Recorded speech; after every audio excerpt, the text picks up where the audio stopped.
আমার প্রেগন্যান্সি অবস্থায় যতবারই আল্ট্রাসোনোগ্রাফি করাইতাম গেছি ততবারই একটাই কথা শুনতে লাগছে যে বাচ্চা এখনো ছোট। এই সোনোগ্রাফিটা ছিল 12 উইকসে এনটি স্ক্যান।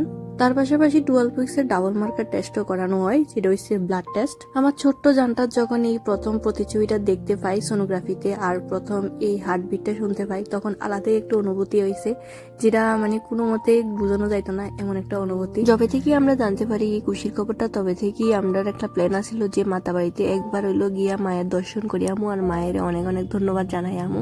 বাস তারপর আর কি হঠাৎ একদিন দীপঙ্করের প্রথম প্যারাভান্ডার উদ্বোধন হইব, তো আমরা সবাই নিমন্ত্রণ করেছিল যারা যারা কলেজে আছে, ক্লাসমেট সবাই। তো আমরা ওইখানে গেছিলাম। এর আগে কিন্তু 2-3 বার যাওয়ার প্ল্যান হয়েছিল, কিন্তু ক্যান্সেল হয়ে গেছে।